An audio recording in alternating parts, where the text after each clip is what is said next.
El programa está en una edición especial y queremos saludar a esa gente que en días normales está trabajando, pero que ahora sintoniza porque está conectada con la necesidad de la información, con la necesidad de precaución, con el estado de emergencia que justifica el estar ahí de cerca con lo que los medios ahora les estamos poniendo desde temprano. Para eso hemos invitado al infectólogo Héctor Balcácer. El doctor Balcácer, hoy en una tercera edición en la que priorizamos el tema salud, nos sigue poniendo en la actualidad. Así que buenos días, doctor. Muy buenos días, gracias por la invitación. Realmente un placer estar con ustedes y con su teleaudiencia.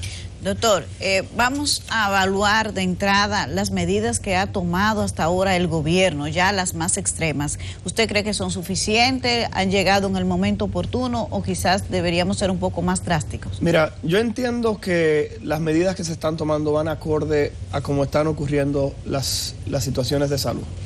Hay que decir que a la fecha tenemos simplemente unos 30 y pico de casos, 2 fallecidos.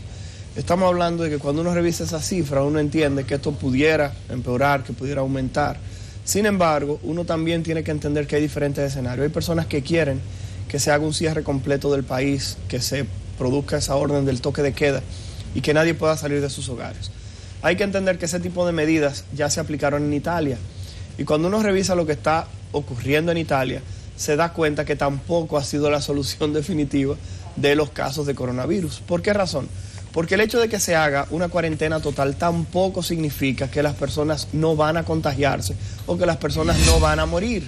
¿Por qué razón? Porque cuando usted tiene un grupo de personas que lo tranque en la casa, si había alguien que estaba afuera, que es una persona que trabaja de 7 a 6 de la tarde y llega a 10, 11 de la noche y los abuelos están acostados o los papás están durmiendo y generalmente no lo ve, quizás comparte con ellos en el fin de semana, la probabilidad de pasar el proceso simplemente disminuye.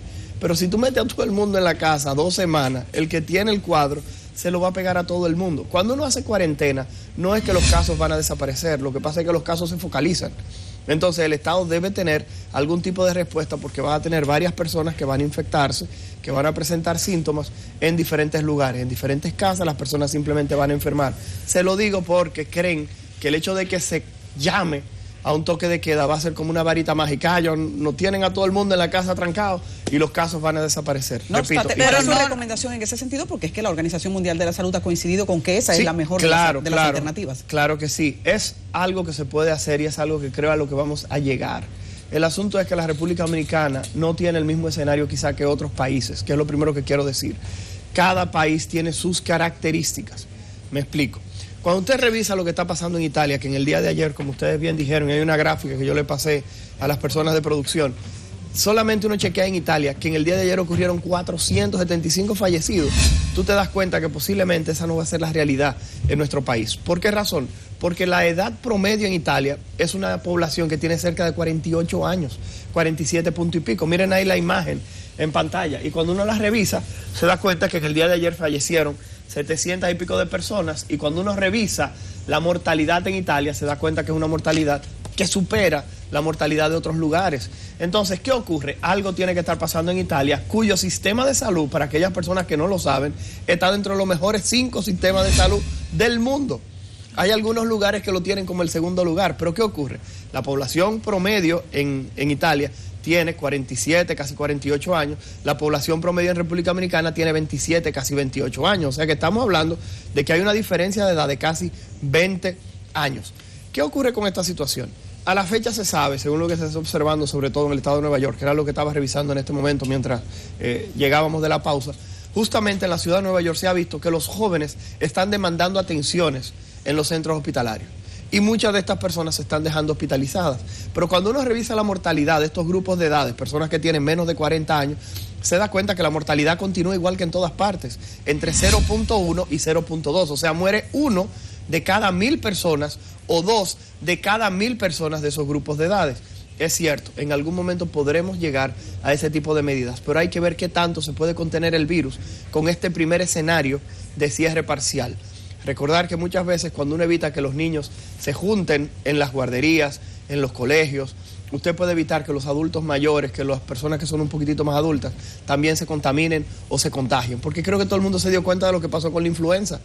Los niñitos comenzaban en el colegio con el proceso respiratorio y cuando llegaban a la casa todo el mundo enfermaba. Entonces una situación que pudiera quizás cortarse, dado las características que tenemos como país. Hablando de lo de la cuarentena, yo creo que es importante recrear que hay un segundo interés también cuando se hace una cuarentena, y es que todo el mundo nos infecte juntos para que no colapse el sistema de salud. O sea, aunque no se contenga la enfermedad, sí tiene un gran valor el hecho de que todo el mundo no esté en la sociedad haciendo un contacto social que masifica el virus. Claro, el problema era lo que te estaba diciendo. El problema es que tú no tienes un contagio social importante, pero sí tienes un contagio familiar. Entonces, ¿qué pasa? Pero es el núcleo más pequeño, doctor. Sí, pero el problema es cuántas familias hay. ¿Cuántas personas tienen el coronavirus? El problema es que en este momento, al no haber, eso sí es algo que yo critico, la prueba no se liberó en su momento. Razón por la cual nosotros no sabemos la realidad de la cantidad de personas que tenemos con coronavirus. Entonces, por los casos confirmados, doctor, más o menos serían 4 más. Es así la proyección, porque se supone que hay más de lo que se dice. No, mira qué ocurre. En Inglaterra, que fue donde se hizo la primera proyección, se hablaba de que tenían 800 casos de inicio. Y cuando se hizo el cálculo estimado de cuántas personas podían tener coronavirus, ellos calcularon 10.000. Ese fue el subregistro, o sea, 800 casos y que tenían 10.000 casos. Cuando usted multiplica los casos que tenemos aquí, usted pudiera decir entonces, tenemos 30 y pico de casos, posiblemente tenemos cerca de 4.000 casos. Esa es una de las variaciones que uno pudiera simplemente extrapolar según esos cálculos que hicieron los ingleses. ¿Me doy a entender? Pero ¿qué ocurre? Ahora mismo es cuando vamos a ver cuál es la realidad de este proceso. La prueba, algo que todavía es un freno a la realización de la misma, es que todavía no tiene cobertura por las ARS. Independientemente de que el presidente dijo en su discurso que las ARS le van a cubrir, cuando uno llama como infectólogo, lo digo porque en el día de ayer yo tuve una avalancha de personas que tenían procesos respiratorios, que tenían malestar general, que se sentían con dolorcito de garganta, que me pica la garganta, que querían hacerse la prueba. Entonces, ¿qué ocurre? Uno como médico tiene que discriminar. Por ejemplo, fue un muchacho de 38 años. Que imaginemos que pudiera tener coronavirus, pero cuando yo le pregunto, ¿tú hiciste fiebre? Sí, doctor, yo hice fiebre hace 2 meses atrás. ¿Y ahora qué te sientes? No, doctor, me siento como una garrapela. Yo quiero saber si yo tengo coronavirus. Esa es una persona que yo irremediablemente no le voy a indicar la prueba de coronavirus. ¿Por qué razón? Porque recordar que ya pasó con la influenza. Desde que una persona tosía 2 veces, inmediatamente le mandaban a hacer prueba de influenza. ¿Y qué ocurrió en República Dominicana? Se agotaron la prueba de influenza. Doctor, nos quedamos sin pruebas, sin saber quién tenía y quién no tenía el proceso cuando teníamos un brote importante. Esos detalles como ese, que la prueba no esté disponible a tiempo, que el contacto social no se frene en el momento indicado, hace pensar a muchos y conjeturar que en el país estamos como con 2 o 3 días de retraso respecto al ritmo que deberíamos llevar para contener el virus. ¿Qué peligro eso puede significar? Mira, realmente, dada la situación poblacional que estábamos describiendo anteriormente, con una población dominicana relativamente joven, sin grandes patologías comórbidas, lo que pudiera ocurrir es el peor escenario, que fue algo que describió Boris Johnson en Inglaterra, que Boris Johnson dijo que él no iba a tomar ningún tipo de medida. Ahora está recapacitando después que Donald Trump decidió tomar medidas, pues ustedes saben que ellos, como quien dice, juegan en pareja. Entonces, en este sentido, inicialmente, el señor Johnson lo que pidió, el primer ministro de Inglaterra, era que él iba a liberar, que todo el mundo se infectara.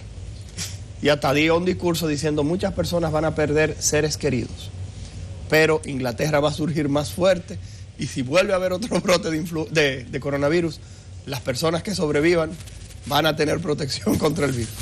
Es una visión, yo entiendo el punto de vista ético. Irresponsable, entre otras cosas. Yo fuera de irresponsable iba a decir errada, porque no me gusta faltarle el respeto. Sin embargo, entiendo que hay algunas personas que nos están viendo que están diciendo, coño, sí, es verdad. Me doy a entender porque hay algunas personas que comparten esa visión de la supremacía, de ir disminuyendo la población mundial. Todo el mundo sabe que se habla que es uno de los grandes retos que tiene la humanidad, sobre todo por los recursos, etcétera. Entonces, ¿qué pasa? Estamos hablando que lo que pudiera ocurrir es que el coronavirus se quede como una enfermedad endémica en República Dominicana. ¿Qué significa endémica? Significa que así como tenemos dengue todo el año, que todo el año tengamos personas que presentan dengue, ocurra lo mismo con el coronavirus y que cada cierto tiempo tengamos una persona que infecta y de repente tú tengas que aparecen 1000 y pico de casos de coronavirus en República Dominicana. Y a propósito de eso, ¿cómo responde el cuerpo una vez le dio el virus? ¿Queda inmunizado parcialmente? Mira, de alguna manera? Hay una situación con el coronavirus. ¿La próxima vez le dará más duro? ¿O la próxima vez se encontrará el virus con una zona en donde ya no impacta del mismo modo? El hecho de que las personas curen de manera completa contra el coronavirus significa que esas personas lograron desarrollar una respuesta inmunológica que evitó que esas personas siguieran enfermas. Lo que quiere decir que aparentemente desarrollan anticuerpos. ¿Cuál es el inconveniente? El inconveniente es que estamos frente a una enfermedad que se inicia o se reporta el primer caso a nivel internacional el 31 de diciembre. Tenemos enero, febrero y los días que van de marzo. ¿Qué es lo que ocurre? Ahora tenemos que ver si realmente esas defensas van a durar 1 año, 2 años, 3 años o simplemente te van a proteger para toda la vida. Porque recordar que hay enfermedades que te pueden dar y, por ejemplo, las defensas no te protegen para siempre. Un ejemplo, el tétano.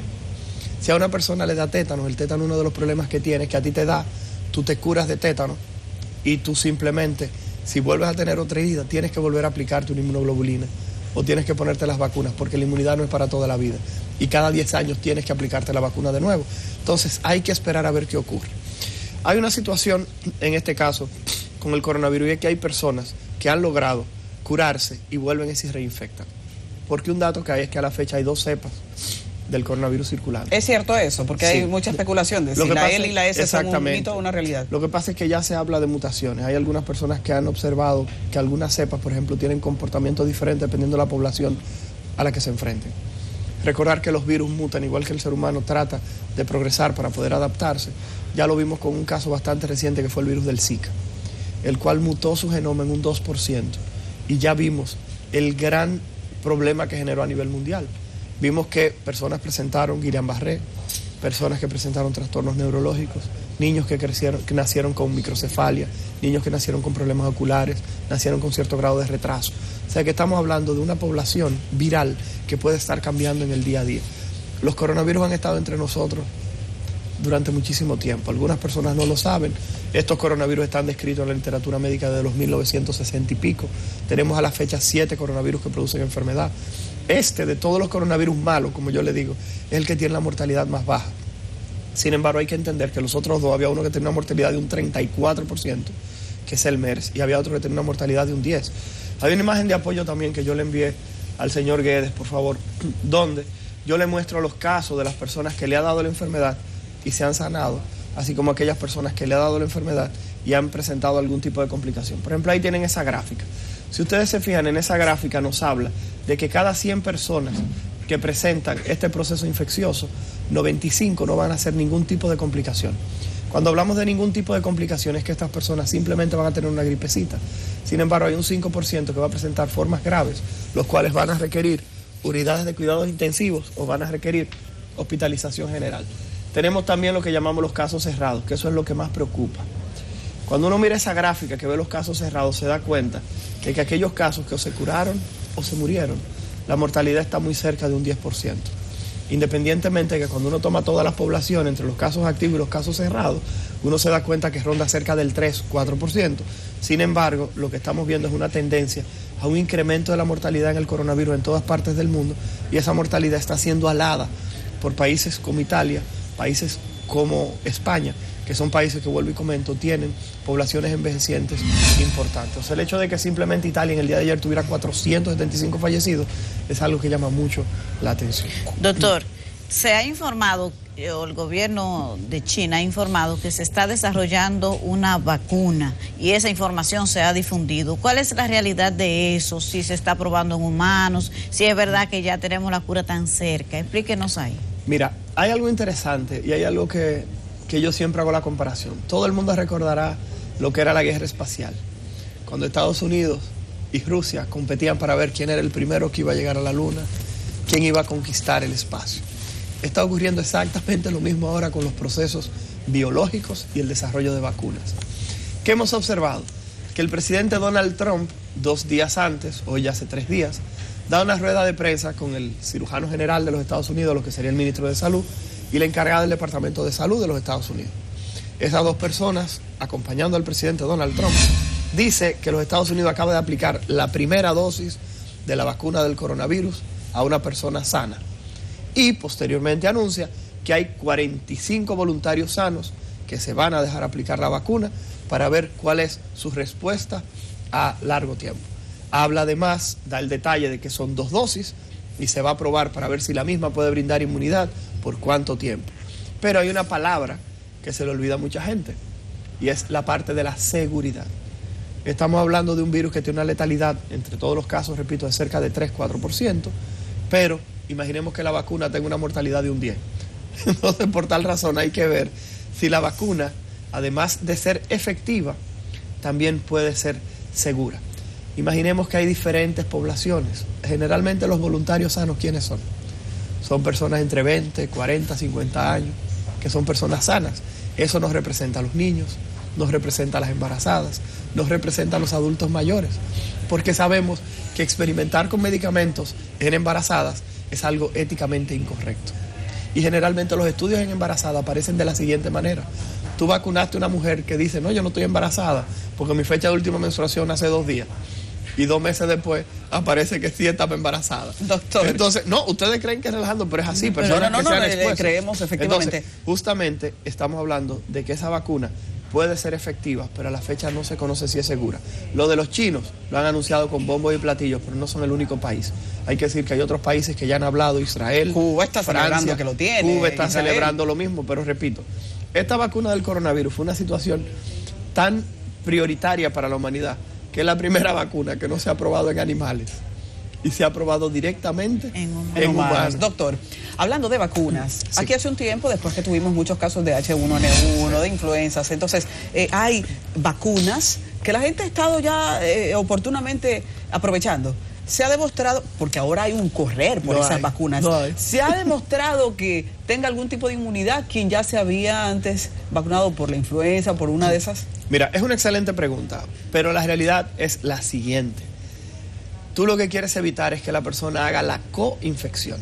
¿Qué significa coinfección? Que la persona adquiera la infección por los 2 virus. Todo el mundo recuerda al italiano y la única imagen que tiene en su cabeza del italiano es diciendo adiós a través del cristal con su mascarilla puesta y su batica de señora mayor de color azul. Ay, doctor, qué cruel. Eso es lo que todo el mundo recuerda de él. Sin embargo, no recuerda que dentro del cuerpo del artículo se dice que la persona tenía una coinfección con influenza A y también estaba infectado con el coronavirus. Entonces, otra cosa que las personas no saben es que esa persona presentó un estado de gravedad. La persona necesitó soporte ventilatorio en su momento. Sí, pero estar en una persona en evolución correcta. Sí, repito, lo que pasa es que era una persona que tiene más de 65 años, que hace una coinfección con 2 virus que tiende a ser bastante agresivo, los 2, en personas de edad avanzada. Él tuvo que ir a una unidad, repito, a recibir soporte ventilatorio, pero posteriormente la persona los rebasa, porque las personas creen que todo el que le dé coronavirus se va a morir. Y ya mostramos la gráfica que de cada 100 personas, 95 lo que va a tener es una gripecita. Sin embargo, hay un 5% que va a presentar formas graves de la enfermedad y también una gráfica que está por ahí que muestra la mortalidad por grupos de edades. Una pregunta, doctor. Digamos. A la persona que se infectan y que rebasa la enfermedad, ¿queda comprometido hasta ahora, que dicen los estudios, alguna parte de su salud, los pulmones? Mira qué ocurre. He escuchado personas que han ido a programas y han hablado de fibrosis pulmonar. Realmente puede ocurrir que las personas puedan tener un daño pulmonar que posteriormente va a regresar, porque todos los procesos inflamatorios en cualquier lugar van a producir cierto grado de daño del tejido y el tejido puede curar mediante fibrosis. ¿Me doy a entender? Eso es, por ejemplo, cuando una persona se corta, que posteriormente aparece una cicatriz, eso es un tejido de fibrosis. Aún las personas no lo reconozcan de esa manera. ¿Qué pasa? El coronavirus tiene muy poca evolución. Hay algunas personas, por ejemplo adultos mayores, con enfermedades de base, que sí van a presentar cierto grado de fibrosis, pero no es que esas personas van a quedar, como se quiere vender, en silla de ruedas y que van a tener que estar utilizando oxígeno todo el tiempo. ¿Qué es lo que significa la fibrosis pulmonar? Que es que el pulmón, al estar fibrosado, simplemente no va a poder expandir. Y si te fijas, la mayoría de las personas que les dan de alta con coronavirus siguen su vida completamente normal. O sea que independientemente de los hallazgos radiográficos, aparentemente no tiene la repercusión desde el punto de vista del día a día de lo que se ha querido vender a la población. Yo tengo una preocupación. Claro. La falta de acceso a la prueba puede derivar junto a que, como ustedes con mucho fundamento dicen, de cada 100 casos, 95 solo tendrá una gripecita cualquiera, puede derivar que un segmento de la sociedad no se vea animada, porque no es un momento para grandes gastos, a pagar 4,000 y pico de pesos en un laboratorio privado, pero tampoco quiera ir a embrujarse con el sistema de salud público. Entonces decide guardarse en su casa con esa ligera gripecita, y eso signifique un subregistro incalculable. ¿Qué ustedes ven ahí? Creo que tienes toda la razón. Por eso cuando hablé de la prueba, lo primero que mencioné fue que hay que tratar de llegar a un punto en el cual la prueba la pueda cubrir lo seguro. Y cuando hablo de lo seguro, que esta es la parte más difícil, y cuando yo lo verbalizo, conociendo más o menos el sistema de salud, yo digo que todos los seguros deben cubrirla, incluyendo el SENASA subsidiado. Claro. Que justamente... Porque ahí es que está la población vulnerable, más vulnerable. Entonces, por tal razón, creo que hay que hacer un análisis como usted lo está haciendo, en el cual la prueba debe estar disponible. Se debe tratar de hacer una proyección de la cantidad de personas que pudieran estar afectadas del virus, la demanda de la prueba, porque recuerde que la demanda de la prueba se genera mediante el estímulo a las personas de conocer tu estado serológico. Si tienes coronavirus, tú pudieras infectar a tu abuelito, a tu mamá, a tu papá, ¿me doy a entender? Entonces, en ese sentido, o tú tienes diabetes, hazte la prueba. Hay que tratar de hacer que las personas se hagan la prueba para saber su estado, pero también la prueba tiene que estar fácilmente realizable, como dice. Hay personas que dicen, no, porque el seguro lo va a cubrir todo y nada más va a ser 1,000 pesos de diferencia. El problema y te están poniendo 1,000 pesos solo de transporte, aunque tú vivas a una esquina del laboratorio, yo te voy a decir a ti. Exacto, o sea que estamos hablando de que cuando uno habla de 1,000 pesos, uno quizás en el estrato en el cual uno se encuentra, 1,000 pesos no es nada. Pero hay otras personas que 1,000 pesos representa mucho. Puede ser la entrada, por ejemplo, de un mes completo, de una semana completa, quizás en los negocios informales. O sea que estamos mencionando que la prueba tiene que tener cierta facilidad de realización. El Ministerio de Salud Pública realmente al inicio tenía unas trabas impresionantes para la realización de la prueba. Yo creo que a medida que los casos van aumentando y diciendo el Ministerio que hay cerca de 200 personas que pudieran estar en observación, entonces en ese sentido creo que ya hay que comenzar a decir que existe transmisión dentro de la población, que hay personas que posiblemente estén caminando con cuadros gripales que lo que tienen es coronavirus, que son personas jóvenes y quizá lo están pasando. Por eso la recomendación que hago siempre es la misma. Si usted está gripado, no vaya donde su abuelo, no vaya donde su abuela. Trate de quedarse en su casa lo más aislado posible. En este momento como estamos, creo que ningún médico no le diera a usted una licencia por lo menos por una semana si usted tiene un cuadro respiratorio. ¿Por qué razón? Porque estamos hablando de que estamos frente a un proceso que a los más débiles tiende a atacarlos más. Por eso es que la teoría de conspiración no se termina. Es un virus que ataca a los mayores y ataca a las personas que tienen algún defecto en su sistema de salud. Entonces, antes de ayer, yo sé que no fue coincidencia, una película que comenzaron a pasar a través de los sistemas de cable fue Gattaca. ¿Cómo se llama? Gattaca, G-A-T-T-A-C-A. La voy a ver hoy. Sí. La Gattaca justamente habla de un sistema futurista en el cual el trabajo que puedes desarrollar, la posición a la cual puedes llegar, así como tus ingresos, depende de tu material genético. Por ejemplo, si dentro de tus genes está el hecho de que tú eres una persona violenta, eso te resta puntos dentro del sistema. Si tú tienes predisposición a ser cardiópata, aún no tengas problemas en el corazón, también te discriminan. Si tienes problemas de visión, eso también te discrimina.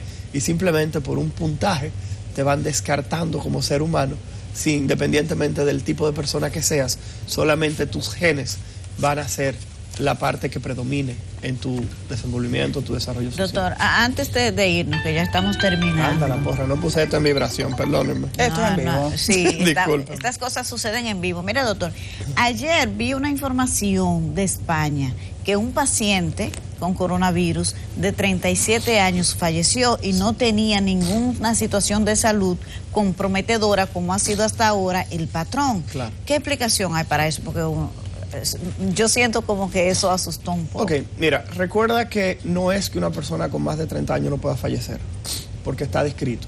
Lo que pasa es que las personas que tienen menos de 40 años, la probabilidad de morir es 2 de cada 1000. Lo que ahora hay que ver es qué tanto esos casos en personas menores de 40 años se van a apilar o se van a presentar. Por eso es que estamos diciendo que esto es una noticia en desarrollo. Y a mí me da risa porque yo he grabado programas donde he dicho, ahora mismo en República Dominicana tenemos tantos casos.